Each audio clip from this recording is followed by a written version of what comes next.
Prey's fine. I like the Predator movies. I love the design of the Predator in this film. It's incredible. Not terrible. Got some good shots. Got some interesting action bits. Some action bits that are shot and edited horrendously and actually kind of pissed me off of how bad they were shot and edited. Some gory moments, some interesting characters, some interesting moments. It ended satisfyingly, even if you could see the ending coming a mile away. Overall, it's decent. I thought as a tribute to Chadwick Boseman, this movie was great. As an actual movie, it's good, not great, if that's fair to say. I'm just kind of over these Marvel movies at this point. Like, I haven't really properly enjoyed one since the last Doctor Strange movie. And even then, that still had things about it that I didn't like, particularly with Scarlet Witch, but I guess we'll get into that. I didn't even think the action was that good. I mean, I liked Michael B. Jordan came back for a little bit. That was interesting. The story just isn't great. It has its funny moments. Like, I really love the character with no hair, whose name I always forget, the general lady. She's really great in the movie. I thought the villain was somewhat interesting, or the villains, or the,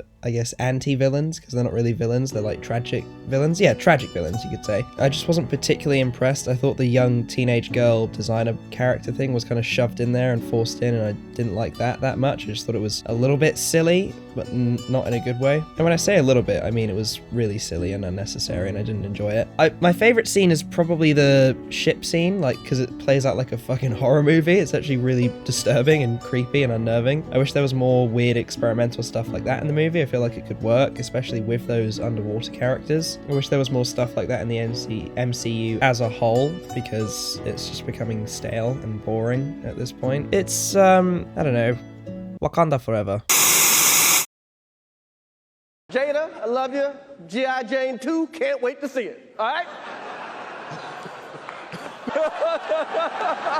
Emancipation, I guess you could say, is Will Smith's comeback movie. I want to preface by saying I didn't watch the whole thing. I walked in while my mum was watching it. I watched about, I want to say, an hour, maybe less, and it was fine. Like, Will Smith was good in it. It's got a touching story. It's based on a true story, obviously. I thought it was really interesting the way it was shot, because it's actually not black and white, but the colors, you can barely make them out unless you look carefully, and you'll see like a rose or a green bush, and I'm like, that's actually kind of interesting. And visually, I was very impressed. Makeup effects were pretty great. The costume design was okay. Will Smith, again, he was good in the movie. He might be insane in real life, but he can act. I've got to give it to him. It might just be his excuse for coming back. Maybe he was supposed to be in this film ages ago, pre-slap. I don't know, so I can't comment, but he did a good job.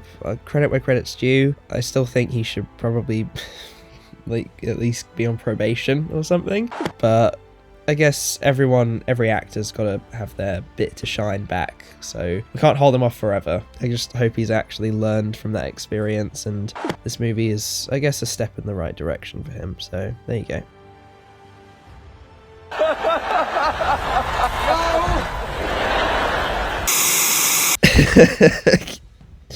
This film was just funny and stupid. Snoop Dogg's in it, Dave Franco's in it. The action was really over the top and violent and hilarious. The story was interesting, I guess. It was a very, very, very bizarre experience, and I don't know, it's just these kind of like schlocky action movies which have like a weird emotional core with like the main character having like a wife and daughter he has to help or whatever. It's like, they're stupid and they're not like high art or anything. They're full of really dumb jokes. Like after Dave Franco becomes a vampire, they just don't stop making jokes about the fact he's a vampire now. There are some interesting characters like the woman who lives at the motel where Jamie Foxx's character stays or whatever, and she's also a vampire, but she's like an anti her own kind thing. Like the final fight scene I thought was pretty cool. The opening fight scene was really funny and over the top and violent, and these films either piss me off or entertain me thoroughly. This one wasn't entertain me thoroughly experience. It didn't piss me off. Obviously it's not perfect. Why would any film of this concept be? But it entertains, and I appreciate that about it, and it does little more than set out to entertain. So I'm happy with it. Of course, Snoop Dogg like heroically sacrifices himself. It's an emotional moment, but then he's alive like half an hour later because we can't kill Snoop Dogg. So Turning Red, I guess, culturally is an experience worth having. It's becoming more frequent that more ethnicities and cultures are getting representation in these animated films. I guess in a way to like teach kids or have kids who already experience these traditions to look up, and for kids who don't experience them to learn more about them, and kids who already experience them to be like, hey, that's my life in a movie, which is really cool. And of course it's, I guess, a metaphor for puberty for a girl turning red. Maybe there's some furry connotations to it. I can't say for sure. I do have a younger cousin that enjoys like dressing and acting like a cat. I guess it's just an 11-year-old girl thing. And of course in this movie she actually turns into a cat-like red panda. I thought it was really interesting, like with all the female family members being cats, especially the mum who turns into like a giant psycho red panda because of her own repressed like emotions and hormones and shit as a woman from when she was a childhood. It ends really sweetly. The closing line about how like nothing stays the same forever was really touching. It made my friend Betty cry, apparently. Sometimes I miss how things were, but nothing stays the same forever.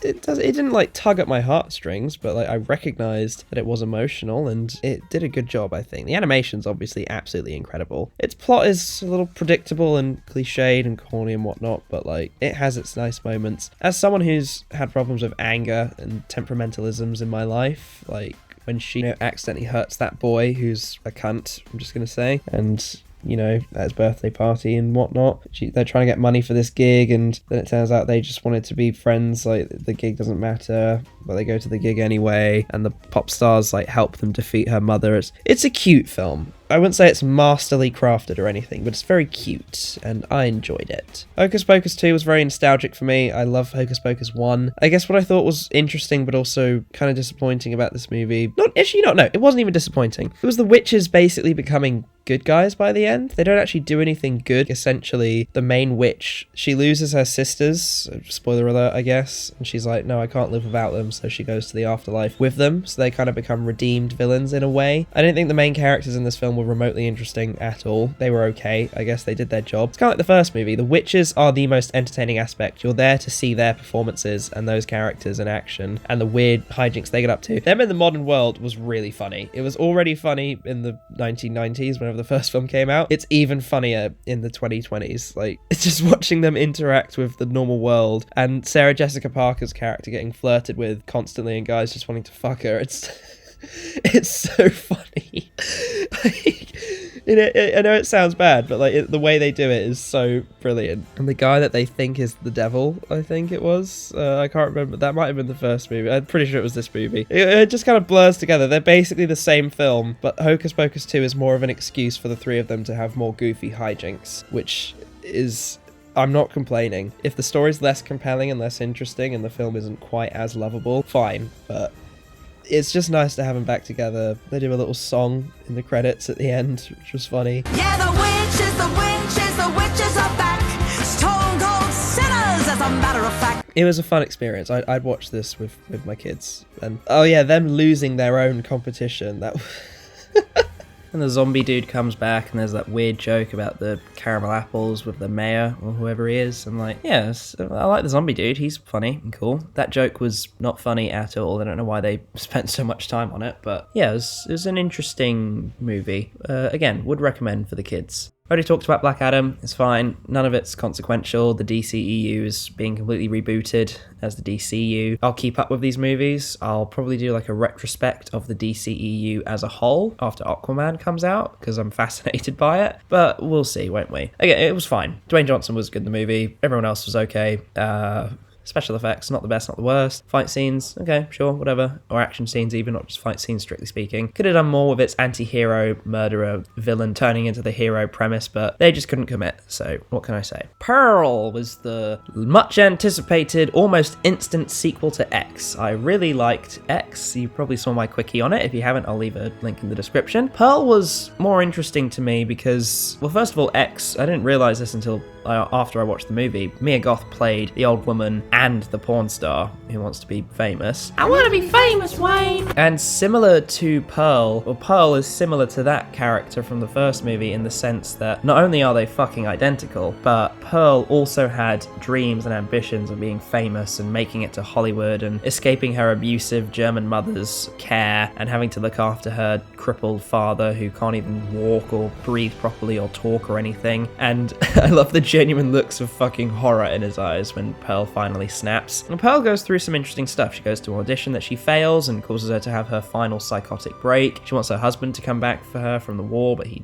is, you know, he hasn't come back yet. She wants to run away to France with this film projector guy or whatever, and she can't do that. She has a neighbor who's nice to her, but because she's so fucking insane, she just interprets that kindness as, I guess, boastfulness and horribleness. And just watching this woman slowly descend into madness is so entertaining to me. And it has some really great scenes, like her actual audition, like the imagination in her head of like being on stage or whatever was really great. Mia Goth is incredible in this movie. She's so dedicated to the role. I love it as a homage to like the films of its era, like the end credits with a freeze frame on her face as she's crying but smiling in pain, basically, with a big toothy grin. The gory stuff was great. Some CGI blood, wasn't very keen on that. Looked kind of awful, but other than that, it was good. It is interesting to know, like, I don't know if it was shot back to back, but for a sequel, or prequel even, to come out so quickly after the first film, which was such a cult hit, it, in my mind at least, shows that Ty West had some idea of what he wanted to do with these characters. I think we're going to get Maxine next year, or this year even, which should be interesting. That'll be like an urban horror set in the late 70s, I guess, because the first film to me was kind of like a homage to Texas Chainsaw. This film's more of a homage to old timely 50s 40s films about a struggling woman trying to make it to the big city. The twist being she never makes it to the big city. She gets shot down at every turn and her life is actually fucking miserable. And she gets abused and she abuses, and you know, it's a big twisted cycle. She even feeds her dad to a fucking crocodile, I think, from the first movie. Maybe not the same one, but a crocodile or alligator, I'm not sure. It was an entertaining film. I enjoyed it a lot. It had some flaws. I think Pearl as a character is quite unlikable. Like, Mia Goth is really good in the movie, but the actual character kind of annoyed me at points. I just wasn't that keen on her. She just kind of came across as a spoilt brat. And in the first movie, you could say with that Maxine girl, it was kind of the point, but with Pearl, I do kind of want to feel sorry for her, and I do a little bit, but I kind of can't. I still thought it was a good movie. I enjoyed it a lot. I really like the first Orphan movie. It's a little bit silly, but it's great. I remember watching it for the first time with that twist. I was like, oh boy. And this film, first of all, technically impressive, making her look like younger, and the camera trickery and makeup and making her look shorter and stuff, but also embracing that twist in all its goofiness. There are some really goofy things in this movie. The story is fucking insane, really bizarre. She like pretends to be some girl who was kidnapped years ago or something like that.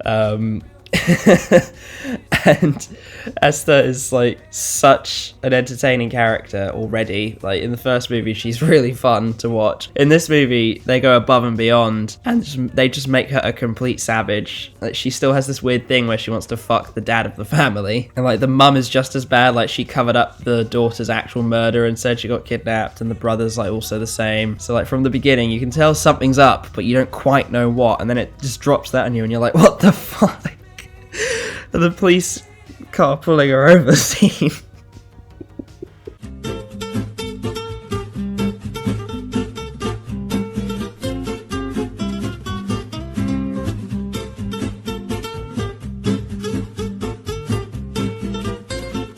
I'm sorry, was I driving too fast? You must be Esther. It's such an entertaining movie. I love it so much. It's so fucking goofy and not even bad. It's just goofy and over the, and like, it's like a cartoon. Like, if they made this as an animated movie, I don't think anyone would have cared. They would have been like, yeah, this is really fitting. Again, technically very impressive. Story's a bit weird, but entertaining. It doesn't take itself too seriously. I think the first movie took itself a bit more seriously than this film. This one relishes in the goofiness. Maybe contradicts the first film a little bit. A lot of these prequels tend to do that. That's why it's always a hit or miss making a prequel, because you never know if you're going to actually stick to the original story that you fucking set up in the first place. But as it stands, it's good. If this was like the original Orphan movie, I don't think anyone would care. I think they would just be like, this is a really silly, stupid film. Look, mother, first kill. So So here's how it works with these movies. You either like them or you don't like them. Kevin Smith is a very polarizing public figure and director. I will say I am a fan of most of these movies. I love the first Clerks movie. I like the second one. I haven't seen it in a long time, so I'd have to rewatch it. I really love the Jay and Silent Bob movie. It's just the perfect, outrageous, vulgar stoner movie. It's very reminiscent of those early 2000s films in the comedy genre, and that's what I love about it, is it perfectly represents its era. It's been a long time since I saw Dogma, but I think it's a good movie from what I can remember. Chasing Amy was great. I do not like Mallrats. It was a horrible follow-up to the original Clerks. This movie, I don't really know what to think. I love it, and I, at the same time, will recognize that it is not a great movie. It's made strictly for, I think, Kevin Smith's own gratification to conclude this story with these characters, and also for fans that want that conclusion to these characters that they've known for the last 30 years. And I think that's fair enough. It's obviously quite autobiographical with the heart attack thing. I just don't think it's very well made, and it has these horrible attempts at meta humor that just either fall flat or very occasionally get a chuckle out of you. On the whole, I would say it is more of a 50-50, but because I'm satisfied by the conclusion and the nostalgia I have for these characters, and it does end in a way that I am happy with, for Jay and Silent Bob, for Dante, even for fucking Elias. And again, there are just some jokes that really don't land, that are terrible. It was really nice to see Veronica again. That was a really nice touch. It's been a long time since we've seen her, obviously, so to actually have her be in the story and get something of a continuation of her story, even if it wasn't as fleshed out as I was hoping for. You want to do this? Fine, but leave me out of it. Unlike either of you, I've got a grown-up job, and unlike either of you, I've got a family. Oh my God, I'm so sorry. How young do you think I look? You don't look a day over 37. So, you wanna fuck? It's a film that leaves me satisfied and a tiny bit underwhelmed at the same time. But overall, I'm glad it was made. Maybe the original script that was never made was actually better. We'll never know because Kevin Smith won't release it publicly. Thanks, Kevin. So this is what we have. It was probably better than the Jay and Silent Bob reboot, I'll say that much. This one felt, I guess, a touch more personal, which I guess made it more enjoyable or more likable. I can't really tell you, I just thought it was slightly better than that movie, which, again, with its meta humor was very hit or miss. I'll probably do like a whole View-esque universe retrospective, because I'm someone that knows these movies and loves them and is particularly fond of the Jay and Silent Bob characters, so yeah, let's just see. I thought Lightyear was really fun. It was a fun little action-adventure sci-fi movie. It had a fun little twist to it. I wouldn't say it tugged at my heartstrings, but it had its like kind of semi-emotional moments that I thought were well executed, with him constantly trying to find a way back to his home planet, only to realise that they don't need to find their planet again because they've already found a new one. They've started a home and families and stuff like that. And the twist of Lightyear, I guess, sort of being his own villain at the end. You know, he is Emperor Zurg, himself from the future, time travel, twisted logic, whatever. I thought the side characters were okay. They were interesting. The little cat robot Dibby dude, he was a fun character. I liked him. Like, he's cute. He does his job. Like, he's kind of comic relief as well. I thought, is it Chris Pine? Chris Evans? I can't remember who. One of the Chris's who voices Buzz Lightyear. He does an okay job. Like, it's not quite goofy, silly Tim Allen vibes, but would that have worked in this movie, honestly? To infinity and be...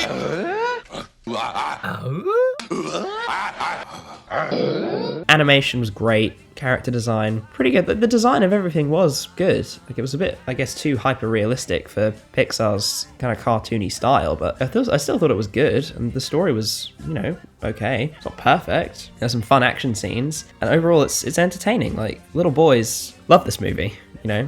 I guess I am a little boy. Fuck with...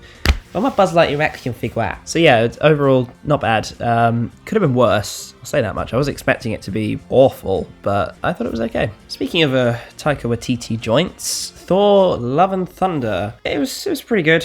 I thought it was okay.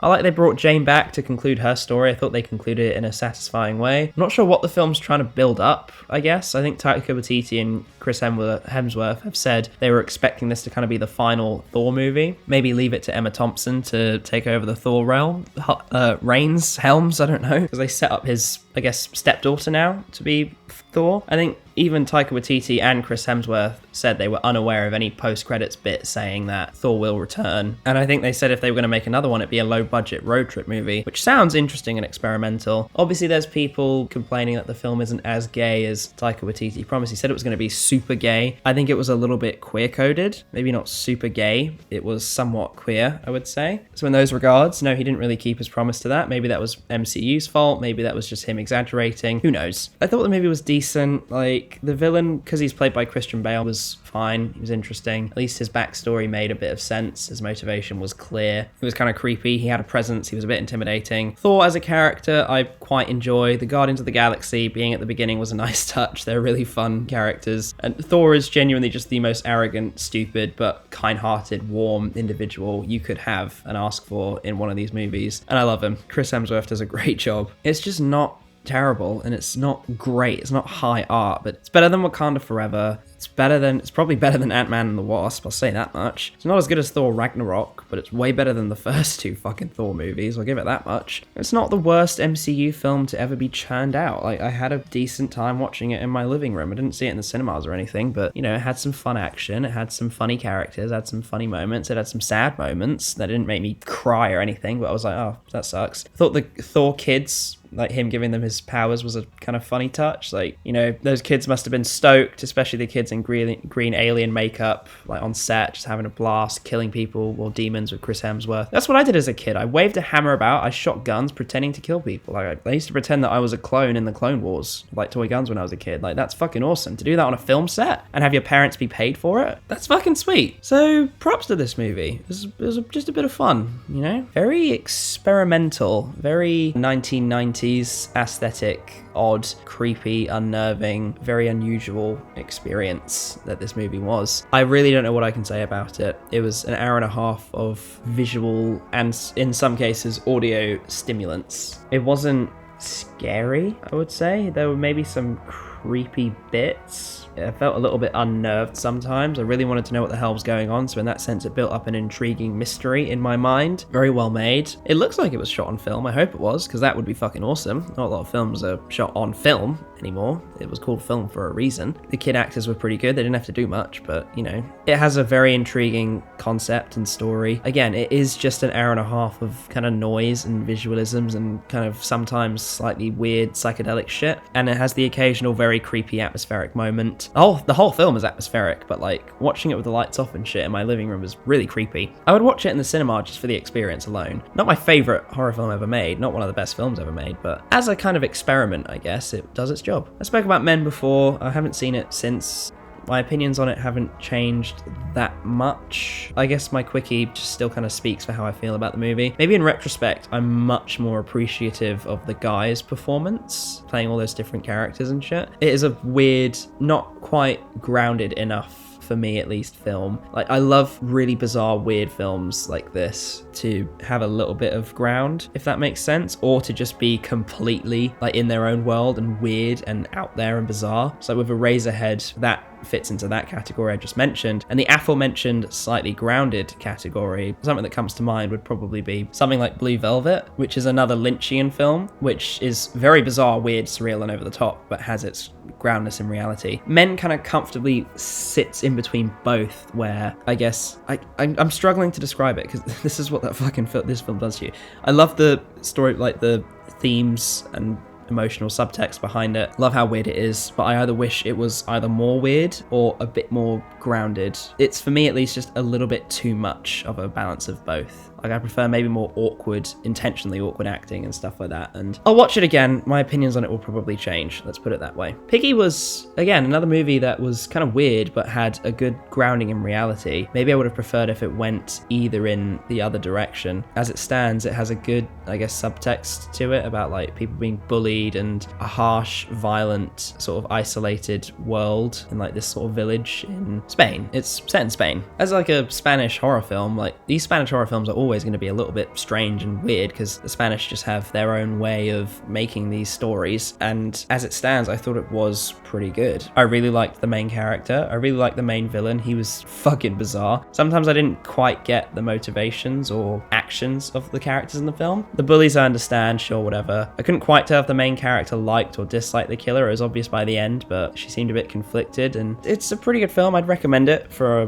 hardcore horror fan like myself. It's worth watching, even if it's not jaw-droppingly brilliant or anything. It's just a pretty good, pretty weird, and kind of personal horror movie about bullying and violence and death and insecurity, stuff like that. It's a good movie. And what I love about the house is that it just goes completely in that fucking weird direction. Sometimes it goes a bit too far. If I could rank how I felt about the chapters, I'd say the real estate one is probably my favorite, because the main character is just such a weird, psychologically fucked weirdo, and those layers of him being a weird creep just gradually unfold. Like, it's not obvious at first. You think maybe he's just struggling a little bit, he's a bit too obsessed with his work, then you realize he is actually kind of insane, and he of course gets further psychologically tortured by these messy, disgusting, weird opossum rat people, whatever the fuck they are. I think they're insects. That was all brilliant. I really loved that. My second favorite was probably the first one, the family moving into the house in the middle of a harsh winter, and it becomes like a haunted house, a scary ghost house, and the children can't find their parents, and it's very sad. It's very horrible to watch almost. I think the house gets burned down with them all inside at the end, which was really nasty in a good way. And my least favorite's probably the last segment, because while I like it aesthetically and conceptually, the execution annoys me. One of my pet peeves about any story in any film ever is when there's like a straight-headed person just trying to do their shit, but then they have some eccentric, spiritual, philosophical type come along and just kind of ruin it for them and get everyone who's like initially on the straight-headed person's side, maybe not even on their side, but more with them, and they go to the philosophical weirdos side, and I'm like, okay, so you're gonna go against a logical, sane-minded person just for the sake of having a little bit of a kick out of some weirdo. It just pisses me off, because what would I do in real life? I'd stick with the logical, sane-headed person, because they're probably not gonna get me killed or have me getting evicted from my house from convincing me to act too carefree all the fucking time. That's just my philosophy, at least. In this film, it makes less sense though, because in that segment, it takes place in a post-apocalyptic world which has been destroyed by a flood, and the straight-headed, quote-unquote, logical person is trying to get rent money out of the people that live in the house with her. Like, even though it's the fucking apocalypse, what are they supposed to do? Like, pay you in, like, fucking bird seed? In fish? Pay you with their own flesh? Like, and she's trying to fix up the house. I'm like, sister, like, you're treating it like you're a landlord in some big Brooklyn city apartment block. Like, this is a post-apocalyptic world. If you want to fix the house up and shit, fine. Stop demanding rent from them though. Like, what are you doing? And the weird philosophical eccentric type character just pissed me off. So I loved the first two segments. Wasn't that keen on the last one. The animation in all of them is absolutely incredible though. And the voice acting is great. I'm pretty sure Mia Goth voices one of them. I don't know who voiced the guy in the second segment, the house estate agent one. They were fur beetles, by the way. Jarvis Branson Cocker voiced the developer. He was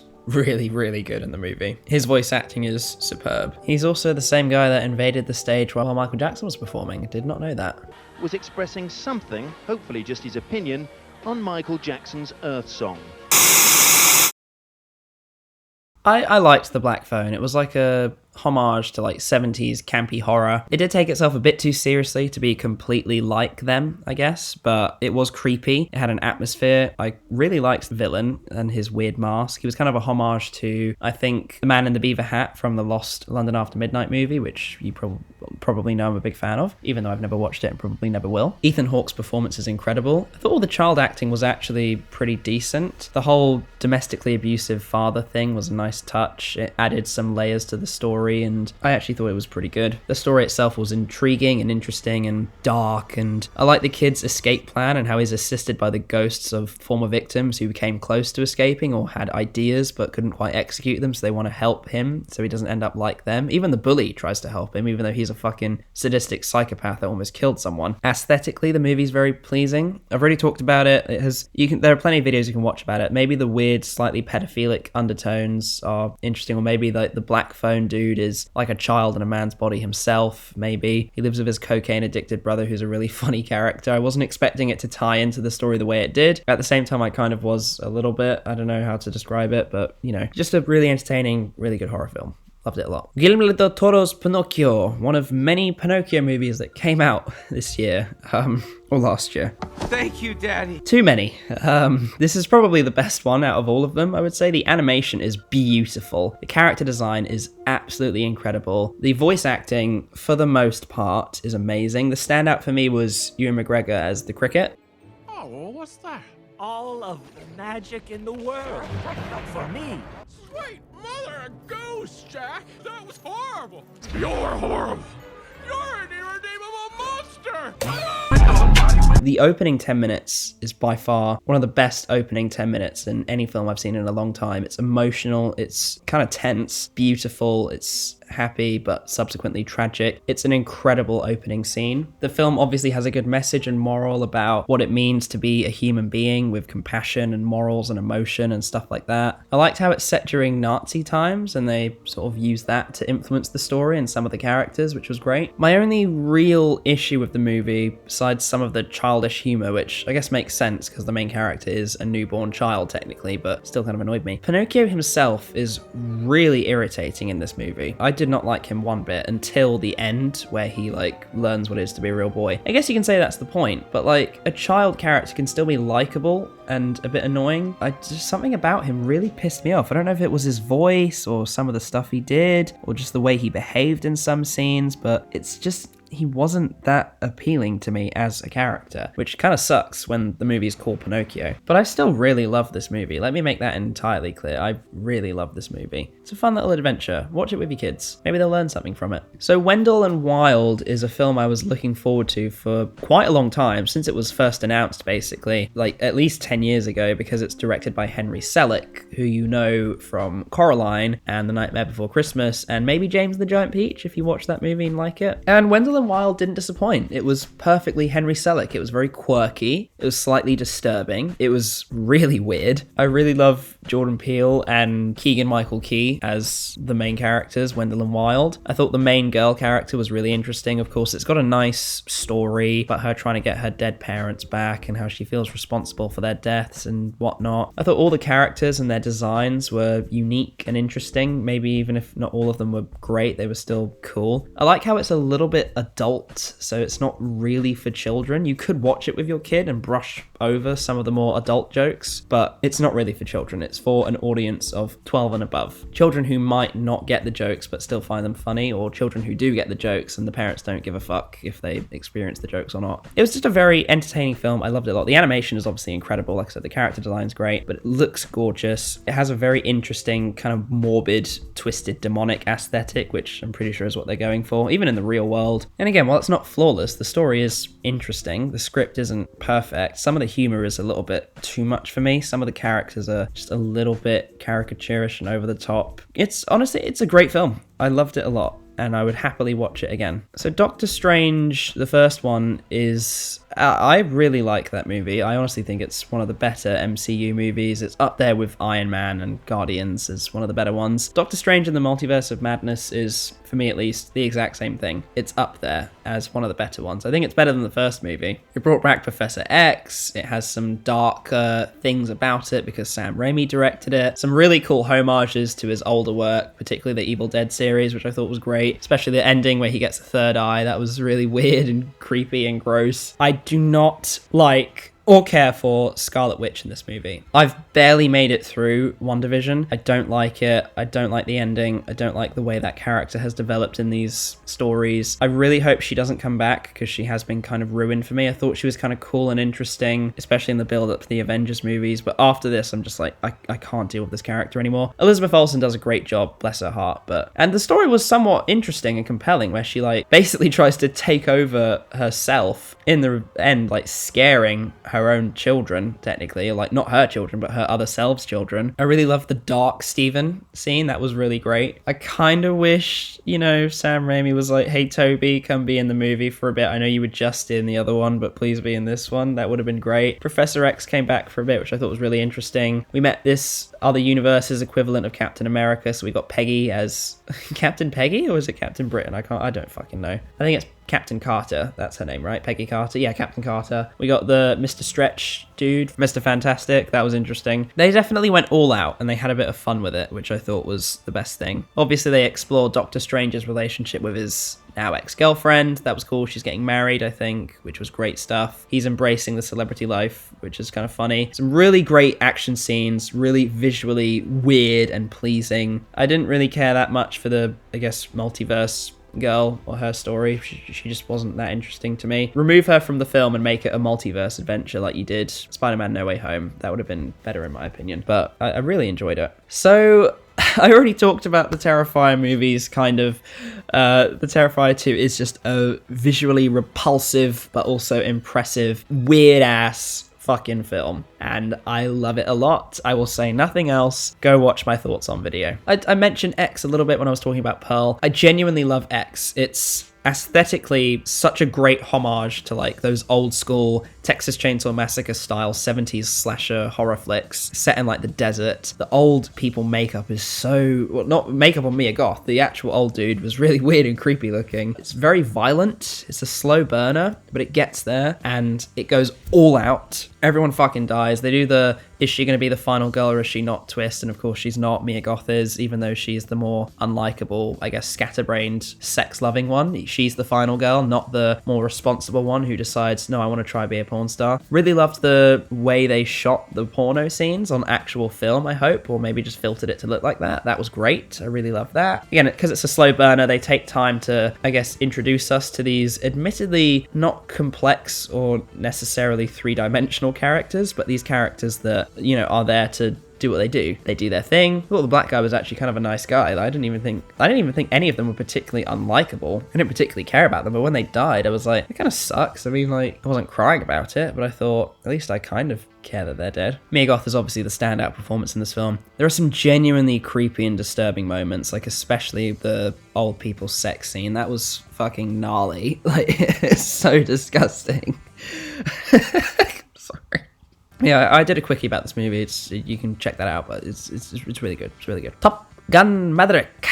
Did a quickie on this one. I don't care about the first Top Gun. I think it's really bad. Didn't even finish it. Really boring. This film is, it's done for the box office what I wanted it to. Gave it a bit of new life. Tom Cruise is great in the movie. Everyone's great in the movie. Miles Teller especially stand out for me at least. The story was actually, I thought, kind of interesting and entertaining and good. It's just, it's ultimately a story about camaraderie and going back to your old town and revisiting your past and trying to make amends for it and all that stuff. It's a great little film. Really love it. Would probably watch it again. The cinematic experience was one that would be difficult to beat, but I kind of hope more movies like this get made because it was just a lot of fun. It was action-packed, kind of schlockiness at its peak. And I just watched The Mummy the other day and I was like, oh my fucking God.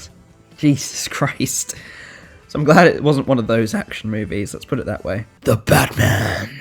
Is that the poor people? Yeah, I did a quickie. It was like 10 minutes long. You can go watch that because I'm not going to talk about this movie. But my opinions on it haven't changed that much since I saw it. It went from an 8 to a 7. Some of the more ridiculous, silly story elements just kind of got to me. So I'm like, yeah, I'll take it down a point. But still a really enjoyable, great film. Great start to Matt Reeves' Batman universe. I'm excited for the Penguin series. I'm excited for the Batman Part 2. I think it's supposed to be a trilogy, so I'll look forward to the Batman Part 3 as well. Hopefully Part 2 doesn't take 80 years to come out like this film did, but we will see. So I'm quite a big fan of the first 2 Hellraiser movies. I think they're genuinely great films. They're not flawless, but I love them dearly. They're memorable, they're creepy, they're disturbing, they're creative. Maybe, again, not perfect, but they're great movies. I think they are better than this movie, or at least I think the second Hellraiser is. I'll flash my ranking of the series up on the screen. I really genuinely do love this new movie. Where it succeeds, where the other films, I guess, not failed, but didn't do as well as characters. The main character's like this drug addict, and she's got her brother and his friends, and they're trying to solve this mystery together. They're all going through their own shit, particularly the main character. She feels like a real human, interesting person. She's more interesting than the original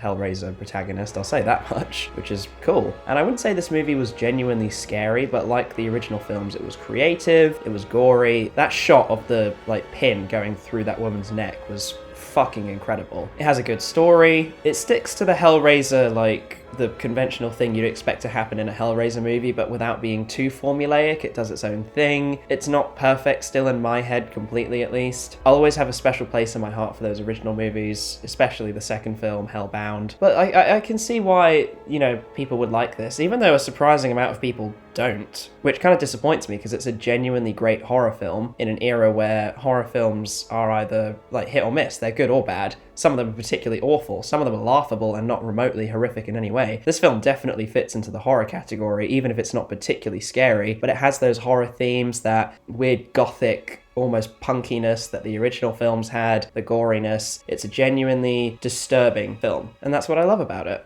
And I want more people to watch it and enjoy it. I want less people to be harsh on it because it's a good movie. I love it. I don't see why any other horror fan shouldn't. And I love this director so much. It's so visually creative, so intelligently made, so, again, there's no better word. It's creative and smart in how it's directed and presented. It's an incredible presentation for a movie. Like, way better than it should be. You know, like, this director genuinely cares and has a distinct flair, and I love that about him. Ever since I watched that VHS segment, I'm like, yeah, this guy has potential. And even then, I was like 9 years old when that film came out, so even I was able to recognize in my stupid adolescent brain that one segment in particular had direction of note. And his other movies he's directed have great direction as well. I've only seen the VHS one and the one set in the woods, The Ritual, but I've heard nothing but great things about this director and his physical abilities. Sometimes the stories aren't great. In this instance, the story was pretty good and the directing was fantastic, so good combination of the two, I would say. Just check it out, it's a great film.